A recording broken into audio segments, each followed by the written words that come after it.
Hey, thanks for showing up. I had a very interesting early morning this morning, so I wanted to share it here. I woke up around 4:30 and tried to get back to sleep. You know how you do when you just lay there and you're just like, all right, come on, I can do this. Tried breathing deeply, all the things, but then your mind kind of takes off. And so that's what happened. So I found myself about around 5 o'clock this morning laying there and I was like, all right, I'm just gonna pray. So I just laid there, I just laid on my back, rested my hand on my heart. I said, all right, God, what is my purpose? So I felt like, let me just ask. More and more, I've been getting the message that I need to ask. So I asked, God, what is my purpose? And then I followed that up with, why am I here? What is my purpose? Why am I here? I probably repeated it once or twice more. What is my purpose? Why am I here? And I just laid there still and listened. I didn't really get anything. But then I started to get these thoughts that certainly seemed unrelated. But I definitely paid attention because these are things I haven't thought about in a while. The first one was about my teeth. These front teeth, one of them is not real. The other two are caps, and they're all together in a bridge. And they're there because I broke these teeth, these front two teeth. The other one just got lost over time, probably somehow related to the other two. But I broke the front two teeth when I was a kid. And I've been having problems with this area of my mouth now for several months. It's bothered me physically, the discomfort. But I had the memory this morning of how that actually occurred, how those teeth got broken. And I was probably about 10 years old. And I was in our bathroom at home, and I was just messing around. I had a pill bottle, like an aspirin bottle, and it had one of those caps where it's a childproof cap where if you twist it, it makes a crack, crack, crack, crack, like cracking, popping sound.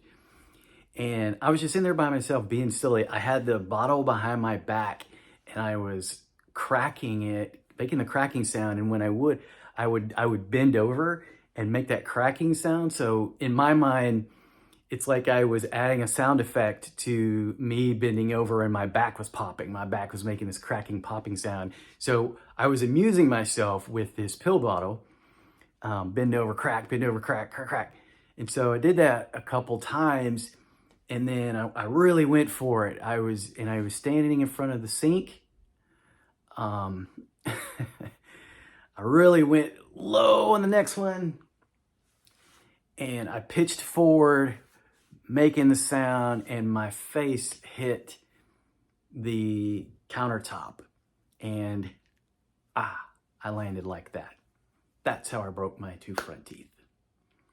And so I stood there, of course, stunned at 10 years old, feeling and seeing in the mirror, like, oh my, what, like surreal, right? What just happened? These two broken teeth now, and I see the pieces on the counter. And so I go in there to tell my mom, and of course, she asked what happened after being totally stunned by my appearance and my, freaking out in the moment. And I lied and said that I slipped and it was wet in the bathroom and I slipped and I hit my mouth on the counter. And I lied to my mom in that moment because even that quickly, I was already ashamed of what I did. I was already ashamed of how I did that to myself, how silly it was that I could do that and cause that to myself. So there was instantly that shame there. And, you know, there's been shame with that tied to that memory, associated with that memory that's been there for over 4 decades. And it's been buried, right? This isn't something I hardly ever think about. And even if it pops into my mind, it pretty much just kind of, you know, flutters back out just as quickly. But I recognize this morning there was shame in that moment, and there has been shame ever since associated with this. And then I've had all this dental work done over the years, and the last time I thought was the last time. And now I have this discomfort dealing with this, and it's like this is has been a reminder of that shame. And so in that moment I confronted, I met that shame of that child, and I in my mind, in my heart, I came to that 10-year-old boy and I put my arms around him and I said, it's okay. It's okay, buddy. It's okay. I love you and we're going to be fine. People are going to take care of this. This is going to get fixed. It's all going to be okay. And hey, it's okay to feel the shame. You felt it. But it's all right. You were playing. You were being silly. You were just having fun and amusing yourself and being a kid. And sometimes weird things happen and we don't have control over it. You're liberated. You're free. Everything is okay. And I just breathed into that. I breathed into that moment. I breathed into my embrace of that, my 10-year-old self, and I accepted him and his shame. And I told him, I said, hey man, hey buddy, look, you keep being silly, man. You be sillier. Do silly things. Be goofy, be weird, be silly. Do those things. Be a kid. Have your fun. Keep doing that, man. Keep doing it. We need it. Let's do it. Let's do it. Come on. Let's be silly. And I met that 10-year-old with all of that. And I breathed into that. And then that wasn't the only memory that came. When there's another memory that came much, much later in life, very recent, another memory that came that was also shame. That was, I'll say roughly a year and a half ago, maybe 2 years ago. We'll just call it 2 years ago to be safe.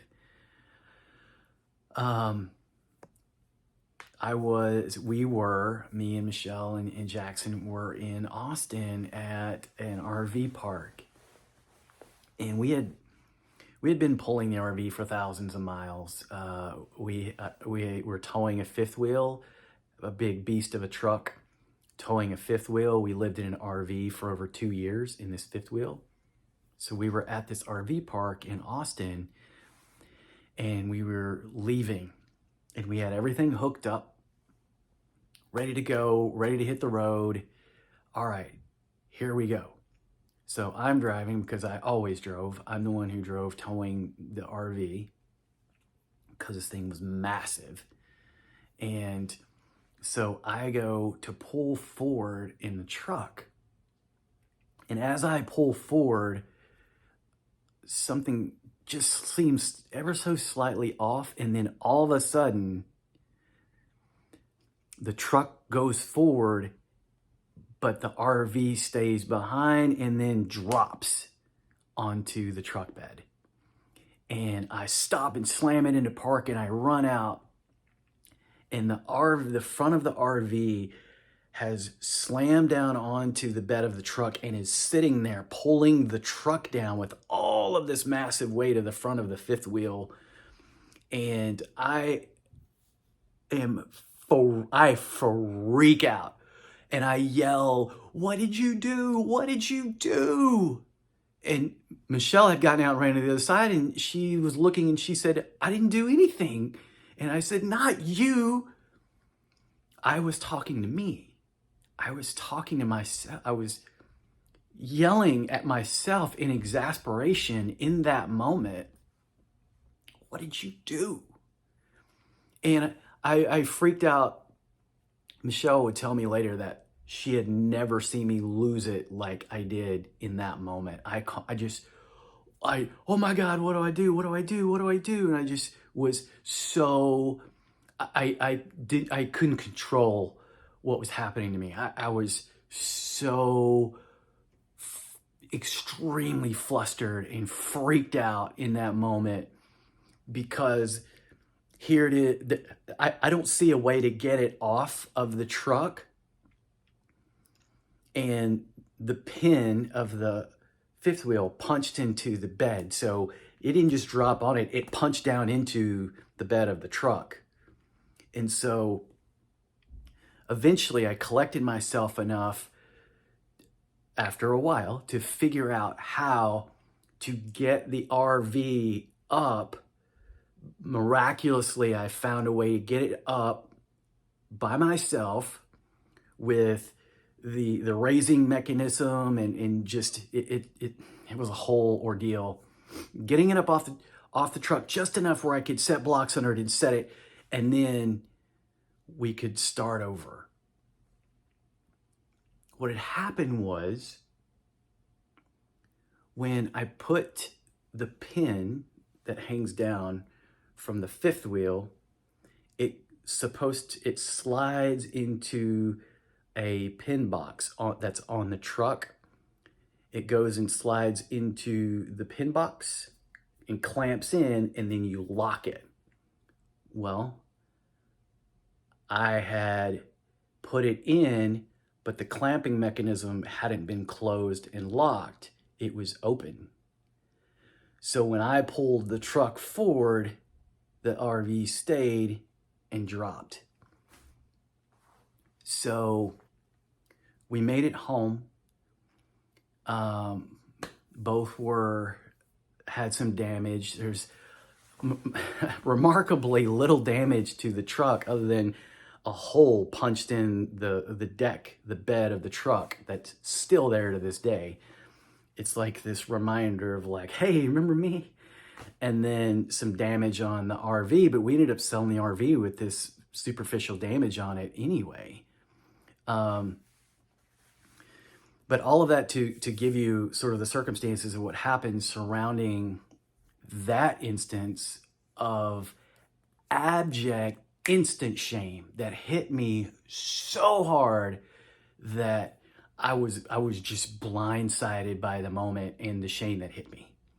And so that memory came to me this morning. So I in my mind, in my heart, I went to myself 2 years ago and I embraced myself and I said, it's okay. This works out. You're free. You're liberated. We are totally fine. We sell the RV. The truck is running like a dream. It's okay, man. You made a mistake. But you know what, brother? I thank you so much. Thank you so much for driving us, the whole family, me, you, and Jackson, across the country, towing this massive thing through blizzard, through insane winds, through ridiculous maze of trees in Flagstaff, Arizona, through all kinds of circumstances and conditions and climates, through all kinds of things. You took us through this. You had the courage, you had the balls to take on doing something you've never done before, you didn't see anyone do before. You went and started towing a 39-foot fifth wheel that was extremely heavy with your 22-foot bumper-to-bumper truck. With this thing is like together they're freaking city block long. You towed this thing for thousands of miles, and you took on the responsibilities of taking care of that thing, of fixing repair after repair. You did all these things to give us, to give yourself, to give your family all of these wonderful memories of travel. Thank you for doing that for us. Thank you. I'm so grateful to you for doing that. I'm so grateful to you for taking these things on and for being bold enough and brave enough and courageous enough to give us these gifts. And this hole serves as a reminder of this is what you did. You did all of these things for us. You were willing to make massive mistakes for us. Thank you. I love you. I appreciate you. And that was just the second one. Because soon after, I had another memory come. And of course, this was tied to shame as well.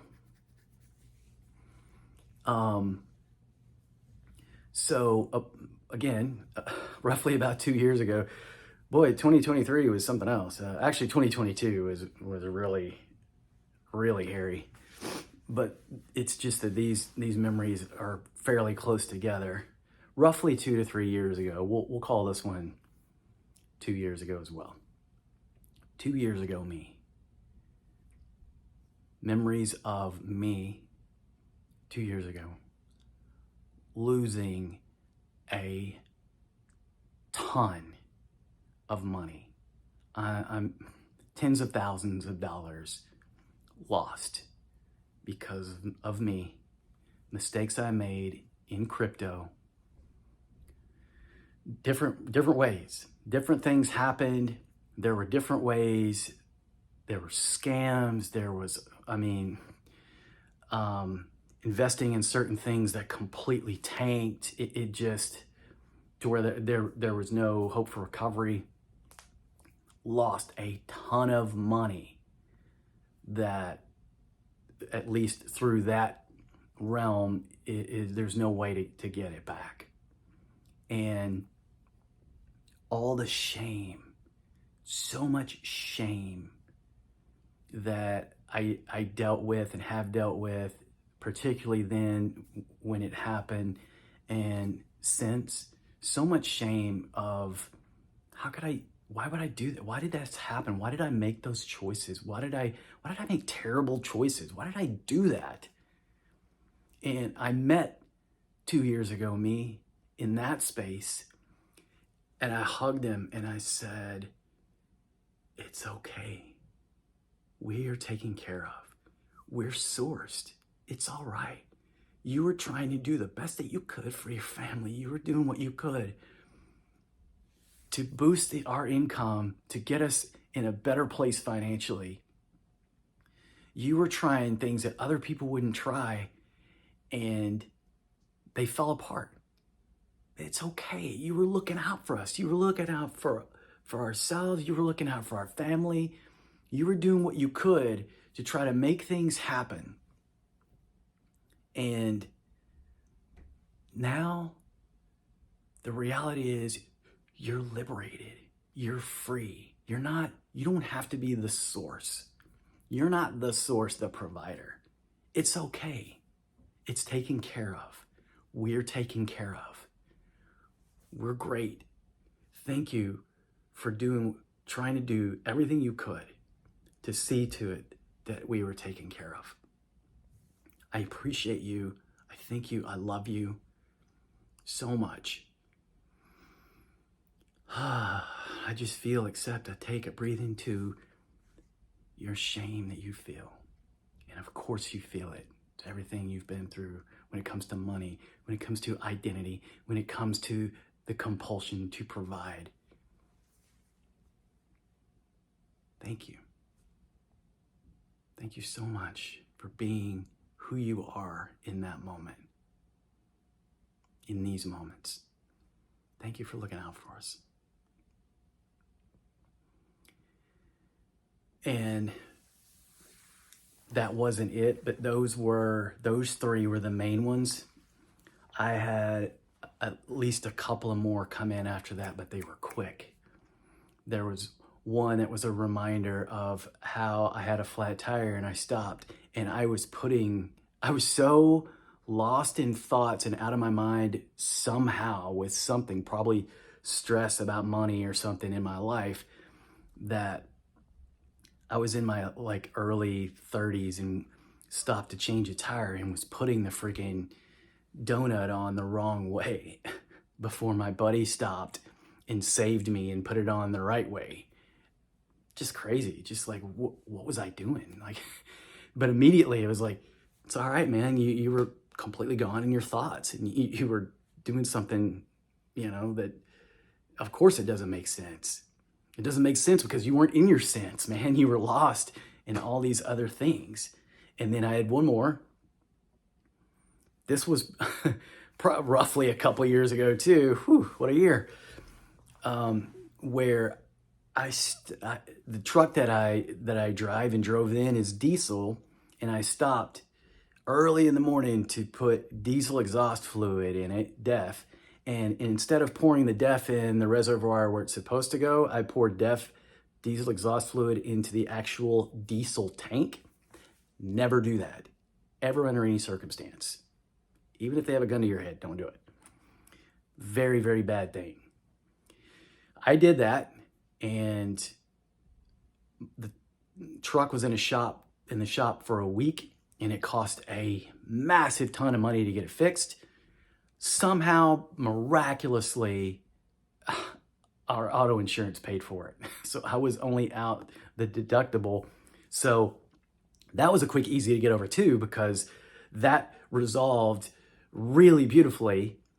But it was another reminder this morning of a moment where I embraced myself and I said, it's all right, man. Everything worked out. You had a momentary lapse. You missed the wrong, at 7 o'clock in the morning, you put the nozzle in the wrong place, dude. It happens. Not very often, but other people make mistakes in other ways.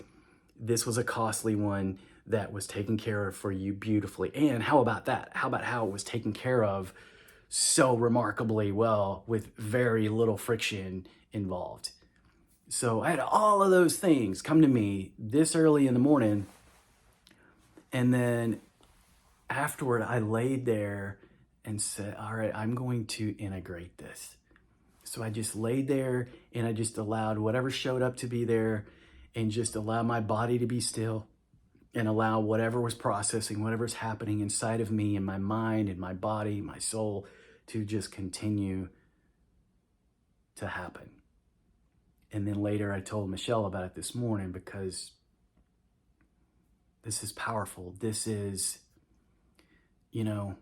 this is me getting my answer, at least part of it, in an unexpected way. I had asked, what is my purpose? Why am I here? Well, clearly, at least part of my purpose is to restore, display, and experience radical self-love. Radical self-love. Meeting those parts of ourselves, our past selves, our emotions and feelings, meeting those things that we have rejected and denied and forgotten and neglected in the past, meeting them and bringing love and light and acceptance and gratitude to them, embracing those parts of ourselves, hugging them, holding them, telling them we love them, and thanking them, and validating, of course you felt shame. Of course you did.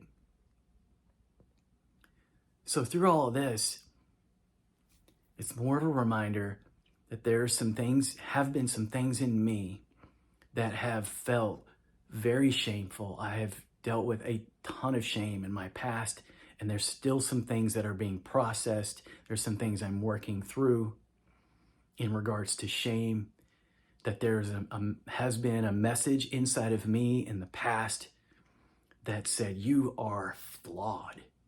You are a deeply flawed person. You make mistakes, you fail. You don't have to even articulate it, verbalize it. You know it when you feel it. You know it when you tune in, you pay attention to actually feel it. These are the things that are getting cleansed in me and through me and being processed. These are the things that happened today at 5 o'clock this morning that are getting washed. They're getting flushed from my system, because I can't carry these things forward into where I'm going in my elevation, in my evolution, in my growth, in my transformation, in my transcendence, my ascending to where I am going to be. I can't take those things with me, so they're staying behind here. And I get to take the lessons that I have learned along the way and share them with others. What does radical self-love look like? I know exactly what it looks like. I know what it can look like. There are infinite expressions of radical self-love, but here are some beautiful prime examples of what radical self-love looks like. And so I am grateful to have my prayer answered. And once again, like so many times, answered in a way that I was not expecting. But I'm grateful for the wisdom I have now. I'm grateful for the cleansing I have now. I'm grateful for the direction I'm going, the trajectory that is moving me to where I want to be. And I'm grateful to you for coming along for the ride. I appreciate you. Thank you for hanging in there. Thank you for hearing me out.